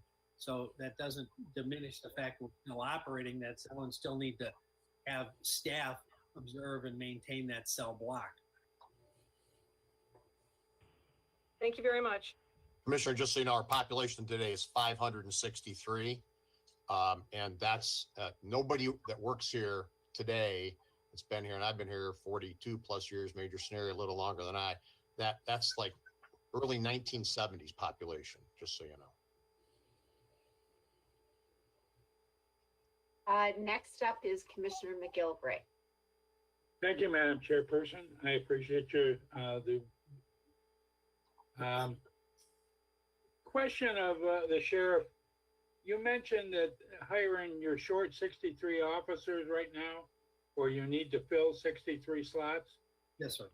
And we know from the last few years that it's been a difficult job trying to find people that want to be police. And then we pile on the pandemic on top of it. And now we have even more people afraid. How do you plan on changing that direction by getting more people willing to be interested in law enforcement? Yeah, you raise a great question, and I wish there was a silver bullet answer to that. The challenge is, again, because, you know, a lot of people got into it for their love of the profession. Some got into it because they thought, wait, at least at the end of the career, I'll have a pension. You know, that's gone. So, you know, we're going to have to come up with a more innovative way to reach out and touch people that didn't think about it in the past. As I mentioned, you know, in the minority communities, I'm hopeful at some point someone does create a curriculum for those that want to do public service, maybe police, military, and fire service kinds of curriculum at a high school. You know, you have a lot of high schools that are specific to either engineering or to different kinds of things, arts. And, you know, if we could have, you know, kind of a feeder of interest and spur that interest, especially in communities that normally don't think about it, that would be helpful. But, you know, we're going to keep trying to get outside the box. We're going to different community groups. We're posting it on social media. We created a partnership with the military, with the Army, to encourage folks that are mustering out of the Army to consider transition to public safety and public services. You know, that's kind of a natural because they're used to being in an organization that has that kind of bond with each other and goes out and serves the community and has kind of an avocation and a profession that motivates them to do a tough job for the right reasons. And so, you know, we're reaching out every angle we can. If you have suggestions, we'd love to hear them and move on them. You mentioned in your presentation at the beginning, the training center.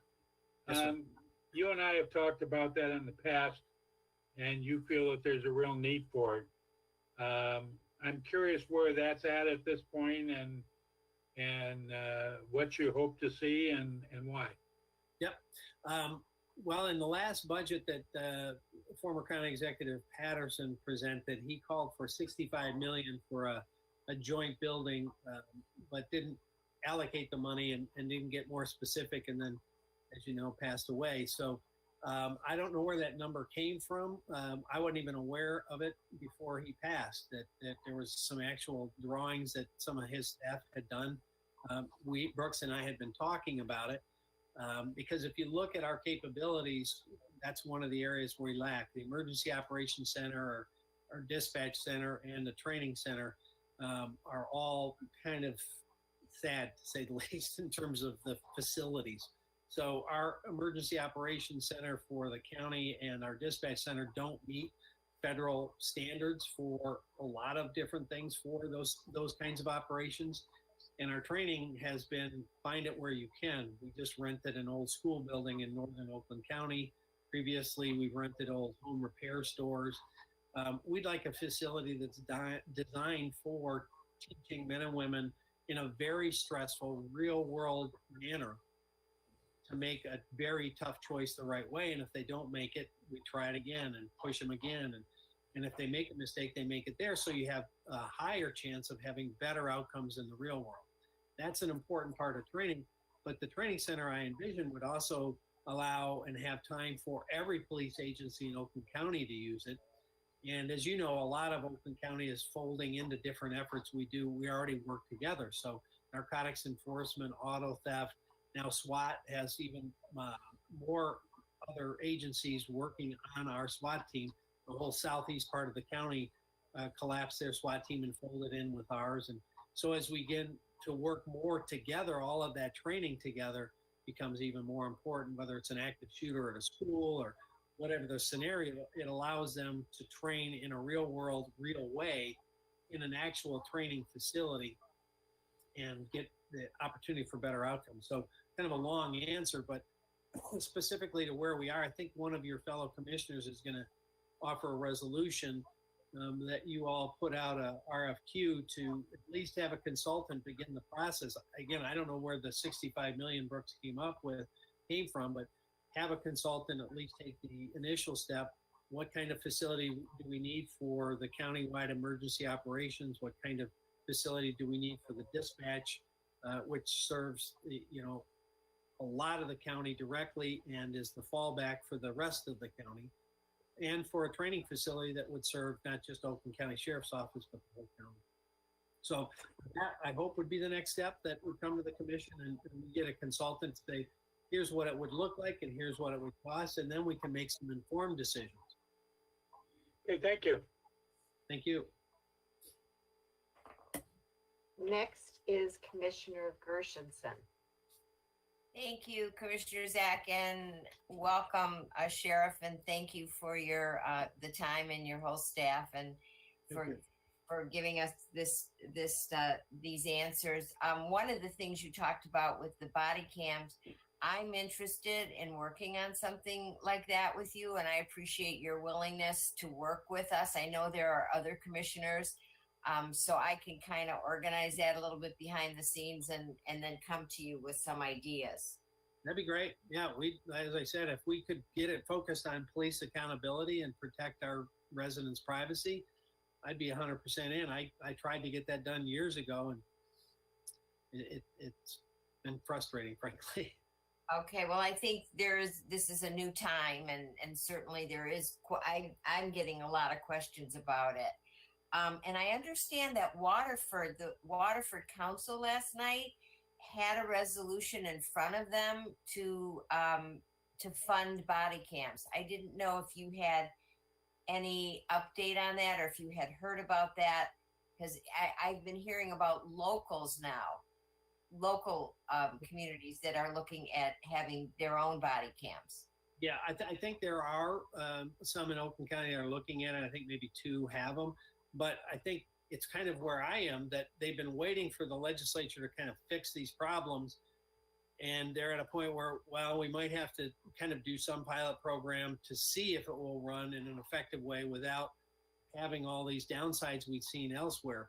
But, it's kind of like, well, let's get in a car and drive it without a seatbelt and see how it goes, because once you launch that program, somebody can walk in and ask for every bit of footage that's not specifically excluded, and then you'll have to have somebody sit down in front of that screen, like I said, and run it for 8 hours. And that's what blows up a lot of programs. And I don't think a lot of agencies are either aware of it or have seen it happen. So they're operating, in the environment that no one's come in and done it yet. But as soon as they do, now they've got a huge investment that may be all at risk because of that detail being overlooked in the beginning. Okay, thank you. And can you refresh my memory? I remember when I was a new commissioner, there was a camp. I think it was on Brown Road near the old animal shelter. What was that camp for? Well, we had a lot of different facilities out there. Unfortunately, most of them have black mold now, and they're unusable. So I know the county's been trying to sell that property for some time. There was different kinds of prisoners that are out there. The camp part that you're talking about, the boot camp, was for non-violent offenders. And they would complete a very intensive military kind of boot camp that taught them values, self-responsibility, personal responsibility, other kinds of things. But that cost almost $1 million a year, and it was focused on nonviolent offenders. So in the budget downturn, that was one of the challenges. I love the program, but we had to focus our money on violent offenders. Thank you. I have Commissioner Powell.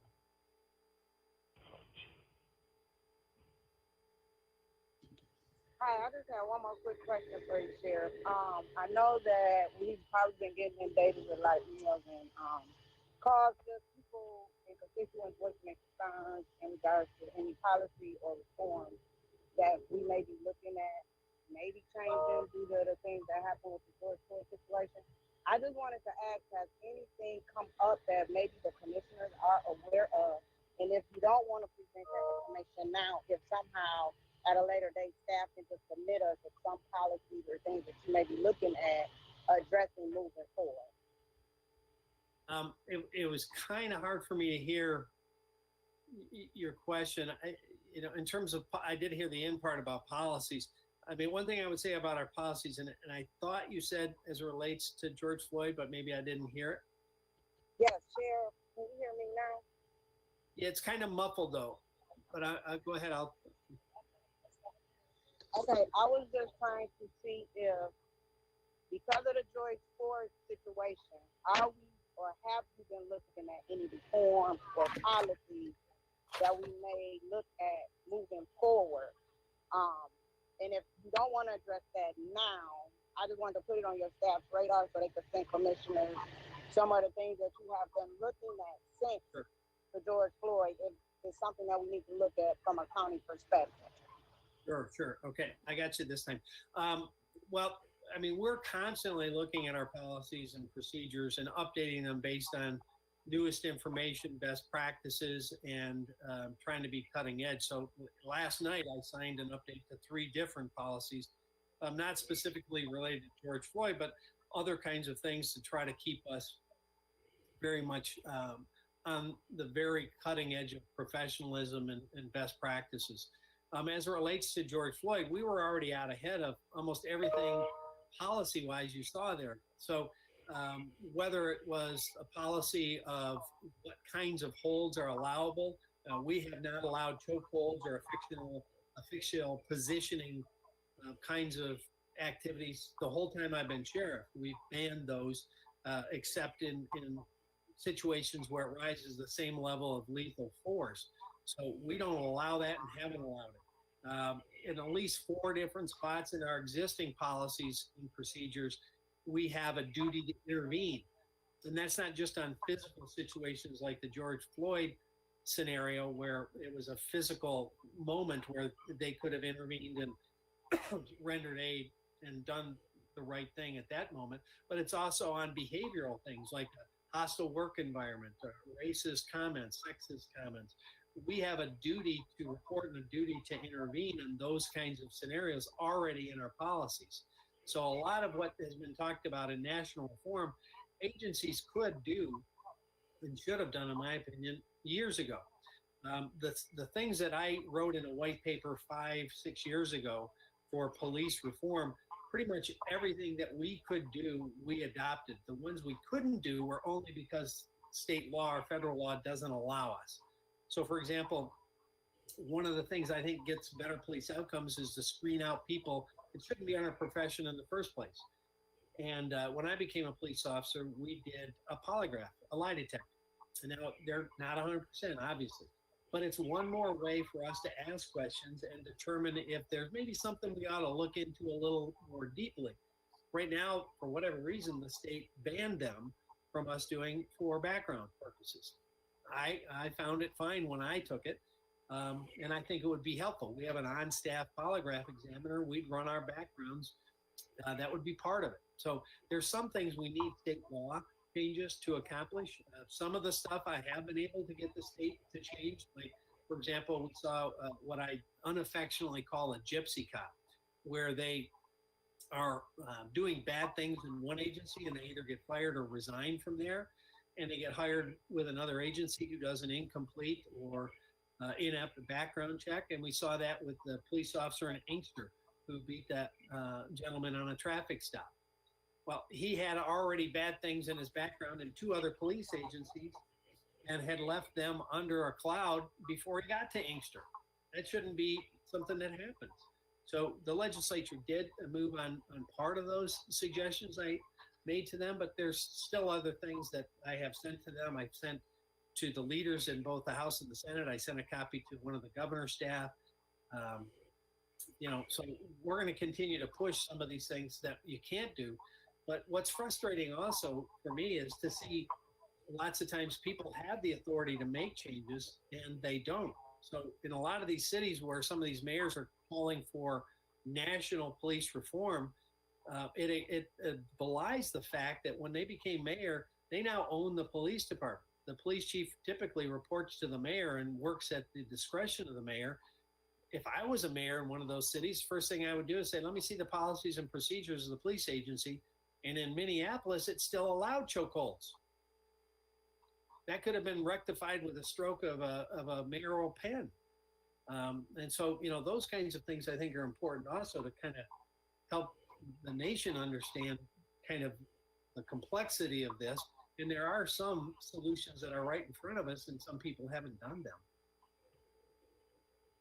Thank you. I just wanted to also have that on record at our meeting, just coming from our own sheriff in regards to addressing those. And if we could, the commissioners need any assistance in writing up resolutions as Marcia Gershenson has stepped up with the other one, I would love for us to do that for you, Sheriff. Thank you. Thank you. Thank you. I'm done, Commissioner. Thank you. Are there any other questions? So Sheriff Bouchard, I would like to make a suggestion. When Ferndale had their issue with policing 5-6 years ago, one of the many solutions that they came up with is they started a criminal justice curriculum in Ferndale High School, working with OCC College, with the hope that they were going to get high school students interested in policing curriculum. I don't know how that's gone, what the status of that program is, but I thought it was a very creative idea. And I would encourage you to talk to OCC in today's climate to see if there could be some more curriculum expanded and established that we're working within high schools. And so I would just suggest that. Sure. No, I'd be happy to talk to OCC. I have talked to, over the past probably 8 years, 2 or 3 colleges, 2 or 3 public schools, and probably 2 or 3 charter schools. But so far, I've just not got anybody to bite on making a police, fire service, military service kind of high school.